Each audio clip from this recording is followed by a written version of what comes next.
नमस्कार, स्वागत है आपका मेरे चैनल आपकी दीदी ललिता में। तो आज हम इस वीडियो में जानेंगे कि हम कौन से भगवान की तस्वीर को रसोई घर में लगाकर अपने घर में बरकत रख सकते हैं।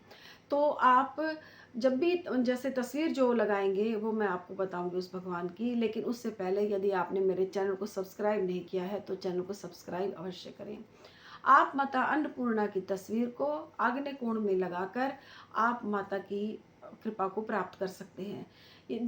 जैसे घर में बरकत नहीं है, आप खाना बनाते हैं वो कम पड़ जाता है, या धन धान्य में बरकत नहीं है, तो आप अगर रसोई घर में आप माता की तस्वीर को लगाकर, माता अन्नपूर्णा की तस्वीर लगाकर आप रखेंगे, और जब आप भोजन प्रसाद बनाएंगे तो उसको माँ को भोग लगाकर आप जब वितरित करेंगे अपने घर परिवार वालों में, तो वो जो भोजन खाया जाएगा वो एक तो प्रसाद हो जाएगा, और दूसरा आपके घर में बरकत भी आने लग जाएगी, और धन की भी वृद्धि होगी, धान्य की भी वृद्धि होगी, आपके घर में सुख सौभाग्य आरोग्य की भी प्राप्ति होगी, और आपका जो मन है ये भी निर्मल होगा, आपकी सोचने समझने की शक्ति भी अच्छी होगी।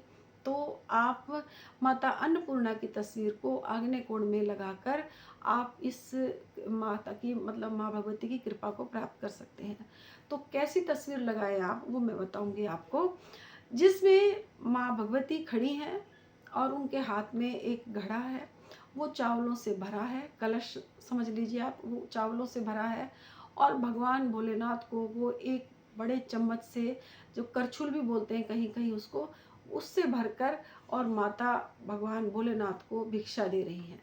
इस तरह की तस्वीर को आप लगाकर और आप पूजा करें। आप जब रसोई में घुसे तो रसोई में मतलब साफ़ सुथरी हो। अब आपके घर में अगर झाड़ू पोछे वाली भी आती हैं तो कोई बात नहीं, आप रसोई को साफ़ कर लीजिए, जैसे झाड़ू आप पोछा पोछा रसोई में मार लीजिए, और उसके बाद आप जो आपका गैस चूल्हा है उसे भी साफ़ कर लीजिए।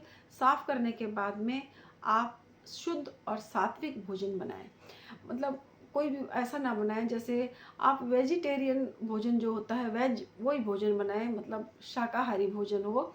उसमें आप यदि आप माता की तस्वीर आप रसोई में लगाएंगे तो आप नॉन वेज ना बनाएं, मैं यही कहूँगी आपको।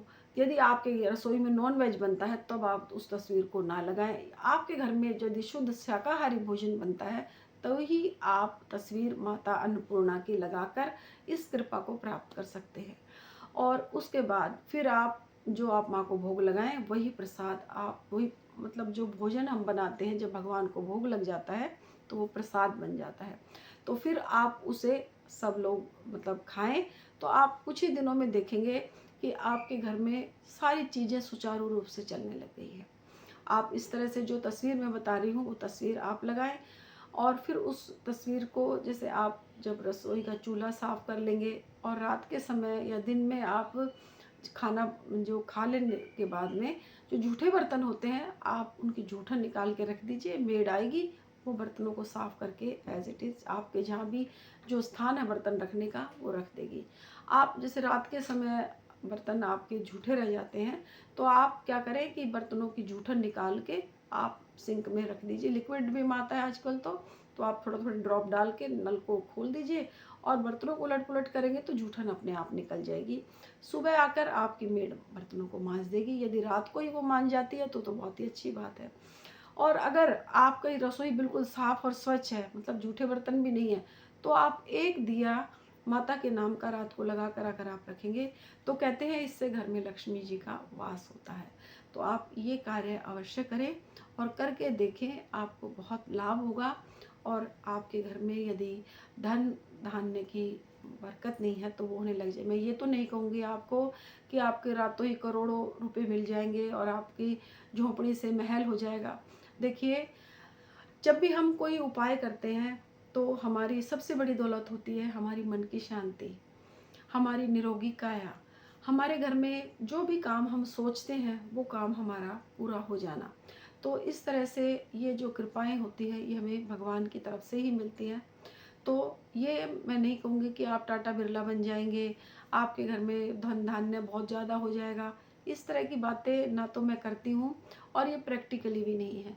हाँ, जितना आप कर रहे हैं उससे आपके घर में सवाया होने ज़रूर लग जाएगा।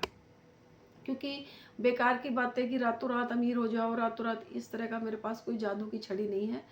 तो ये मैं आपको इसमें भ्रमित भी नहीं करूँगी, क्योंकि हम जब कोई पूजा या पाठ उपाय करते हैं तो उसे करने जब हम विश्वास के साथ करते हैं, अपनी आदत में उसको लेकर आते हैं, तो थोड़े ही दिनों में हमें उसमें सुधार लगने लग जाता है, हमें एक मन की शांति मिलती है, हमारे घर में सुचारू रूप से हमारी ज़िंदगी चलने लग जाती है। तो उससे वो ये भी एक लक्ष्मी का आगमन की कृपा का प्राप्त होना होता है। तो आज के लिए इतना ही।